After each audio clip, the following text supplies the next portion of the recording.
Mesdames et messieurs, bonsoir et bienvenue à cette nouvelle édition de Direct. Aujourd'hui, consacrer notre débat à deux volets. Le premier concernant la crise syrienne, la trêve en Syrie et les derniers développements survenus sur la scène syrienne. Et pour nous donner plus d'éclaircissements, nous aurons le plaisir d'avoir avec nous Monsieur Yakouri, qui est directeur du Centre républicain syrien pour les études stratégiques et les droits de l'homme. Donc, à partir de la vision d'un Syrien, nous allons en savoir plus sur la situation en Syrie.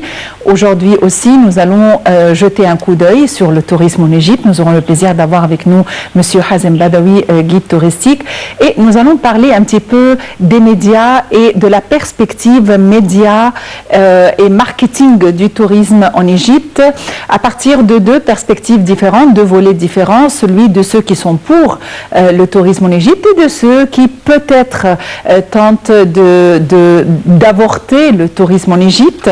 Eh bien, nous allons voir un petit peu la question du tourisme.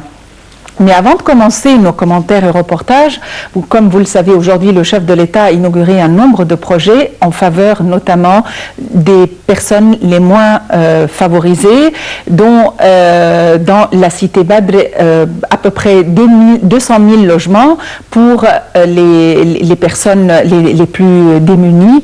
Et ce sont des cités qui vont leur permettre d'avoir tous leurs besoins, d'avoir toute une infrastructure complète, outre d'autres projets. Pour jeter plus d'éclaircissements, nous avons le plaisir d'avoir avec nous en ligne Dr Mohamed Fouad, député au Parlement. Dr Mohamed Fouad, bienvenue avec nous. Oui, bonjour tout le monde. Docteur Mohamed Fouad, aujourd'hui le chef de l'État a inauguré un nombre de projets qui sont notamment en faveur des personnes ou des Égyptiens les moins privilégiés. On aimerait en savoir plus qui ont été inaugurés aujourd'hui. Parfait. Alors aujourd'hui, le président a inauguré plus que 30 projets dans différents segments. Autour, il y a les projets sur le segment de logement, quand vous avez noté, il y a plus que 1500 projets en ce temps-là qui ont été lancés. Et ça, c'est pour les peuples qui sont les moins privilégiés. Dans ce sens, notamment, c'est le segment de logement dans la construction, où on a vu aujourd'hui l'inauguration de plusieurs projets dans ce secteur. Apparemment, les projets visent notamment le problème du logement. À votre avis, pourquoi? Alors, c'est un problème qui se trouve en ce moment parce que les prix sont très chers, où on a plusieurs gens qui n'ont pas la possibilité et les moyens pour acheter leur logement. Alors, le président a annoncé il y a 6 mois que pendant l'année 2016, il y en a la construction de 500 000 logements qui sont appropriés aux gens qui sont le moins privilégiés. Aussi, il y en a des autres projets qui vont être au niveau il y a plusieurs protocoles sur la réalisation de plusieurs projets dans le segment d'énergie et l'énergie renouvelable.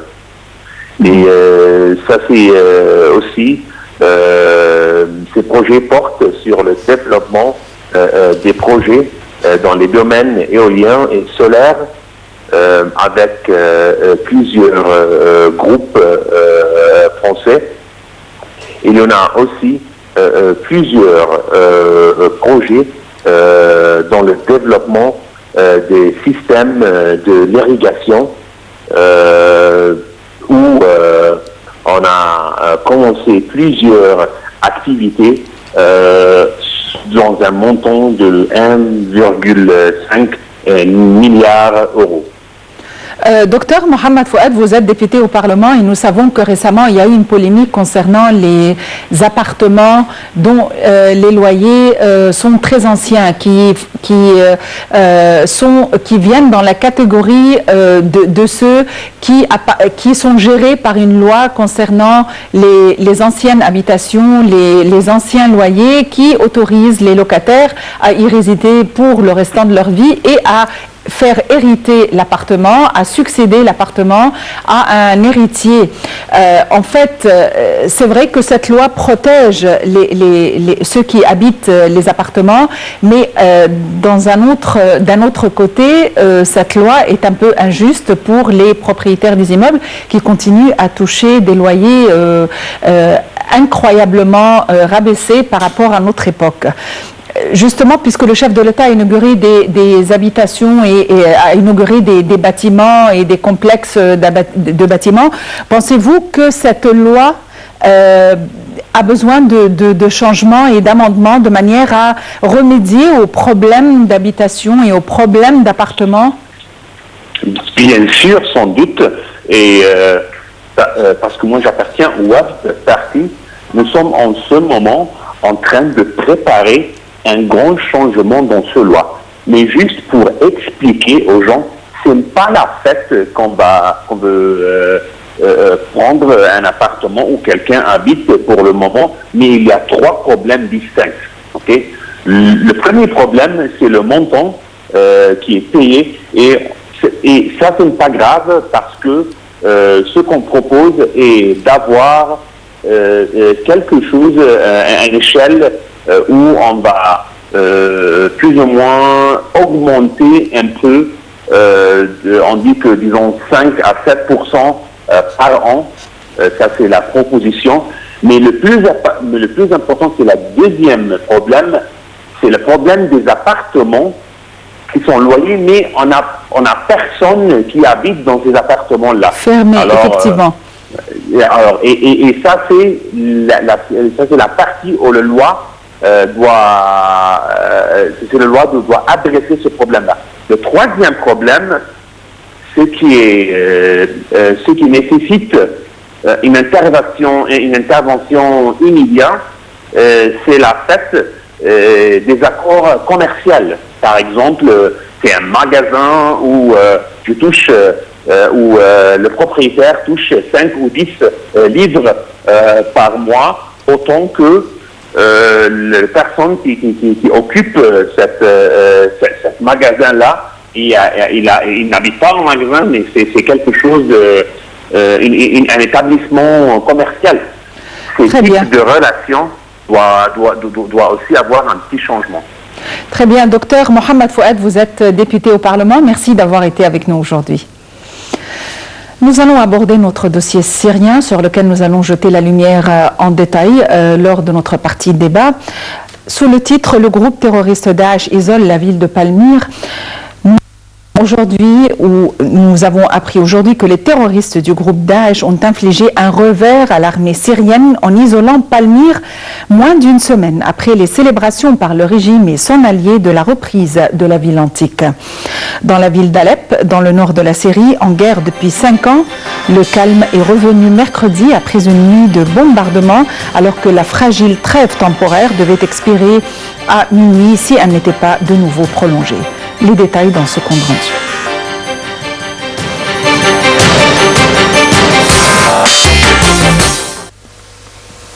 Daesh a infligé un revers à l'armée syrienne en isolant Palmyre moins d'une semaine après les célébrations par le régime et son allié russe de la reprise de la ville antique. Dans la ville d'Alep, dans le nord de la Syrie, en guerre depuis 5 ans, le calme est revenu mercredi après une nuit de bombardements, alors que la fragile trêve temporaire devait expirer à minuit si elle n'était pas de nouveau prolongée. Le conflit sera au centre d'une nouvelle réunion le 17 mai à Vienne du groupe international de soutien à la Syrie, co-présidé par la Russie et les États-Unis qui se sont engagés à redoubler d'efforts pour aboutir à un règlement politique. Après avoir perdu Palmyre le 27 mars, Daesh est parvenu mardi à couper la route entre Homs et Palmyre après une attaque lancée à partir de l'est de Homs, selon l'Observatoire syrien des droits de l'homme. Les villes de Homs et Palmyre, cités antiques inscrites par l'UNESCO au patrimoine mondial de l'humanité, sont contrôlées par le régime de Bachar el-Assad. La coupure de cette route représente l'attaque la plus importante de Daesh depuis la reconquête par le régime, avec l'appui de l'aviation russe, a déclaré le directeur de l'observatoire Rami Abderrahman, faisant état de violents combats entre régime et Daesh. Le groupe terroriste encercle Palmyre de tous les côtés, sauf au sud-ouest selon lui. Ces combattants sont positionnés à 40 km à l'ouest de la ville, à 25 km à l'est, à 10 km au nord et à 12 km au sud. La route coupée est une route principale, mais pas la seule entre Homs et Palmyre, a-t-il précisé. Toujours dans la même région, l'aviation du régime a bombardé les positions de Daesh autour du champ gazier de Char au nord-ouest de Palmyre, capturé la semaine dernière par les terroristes selon une source militaire. Dans la province de Homs, un soldat russe a succombé à ses blessures infligées il y a 2 jours par des tirs de rebelles selon l'armée russe.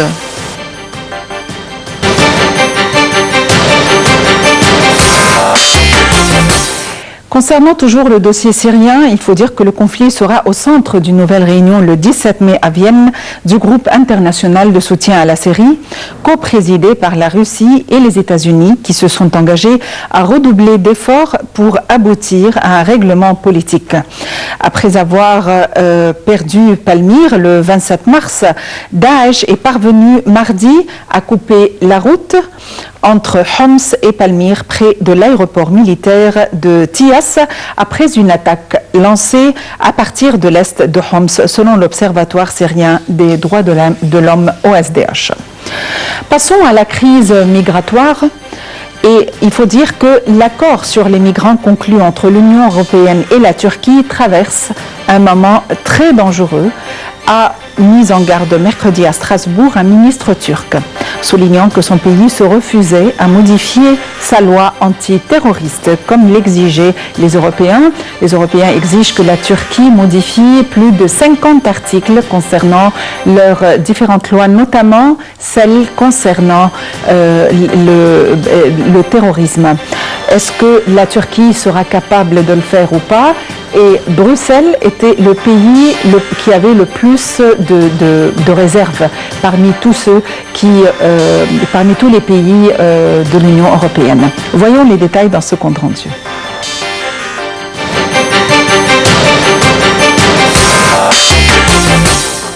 Tous les accords que nous avons conclus jusqu'à présent, basés sur la confiance, la bonne volonté, la responsabilité et la prise de risque politique, font face à un moment très dangereux, a estimé le ministre chargé des Affaires européennes, Volkan Bozkır, lors d'une visite au Parlement européen. M.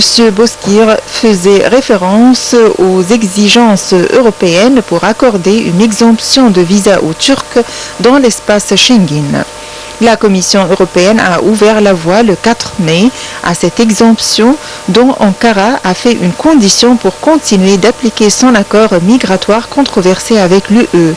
Mais l'exécutif européen a assorti son avis favorable de réserve, estimant qu'Ankara devait encore remplir 5 critères parmi les 72 fixés pour l'obtenir, dont une révision de sa législation antiterroriste au champ trop large selon Bruxelles. Le Parlement européen ainsi que les États membres devront donner leur aval à l'exemption de visa une fois qu'Ankara aura rempli tous les critères. La loi turque antiterroriste est conforme aux standards européens et la modifier est complètement impossible, a prévenu M. Bozkır, insistant sur le fait que son pays devait faire face au terrorisme du PKK, le Parti des travailleurs du Kurdistan, et avait subi récemment au moins 5 attentats suicides. Le président du Parlement européen a précisé après sa rencontre avec M. Bozkır qu'il n'avait pas encore transmis à l'examen des eurodéputés la proposition législative d'exemption des visas pour les Turcs, car de notre point de vue, la Turquie n'a pas rempli ses obligations.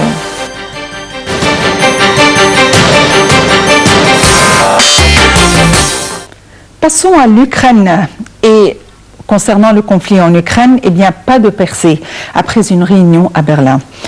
Des pourparlers se sont tenus mercredi à Berlin entre l'Ukraine, la Russie, l'Allemagne et la France dans une tentative de faire avancer le processus de paix en Ukraine.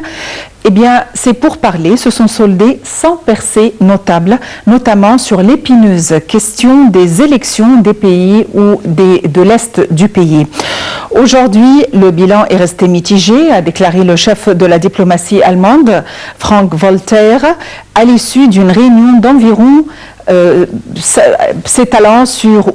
durant 3 heures avec ses homologues français, ukrainiens et russes. Voyons les détails dans ce compte rendu.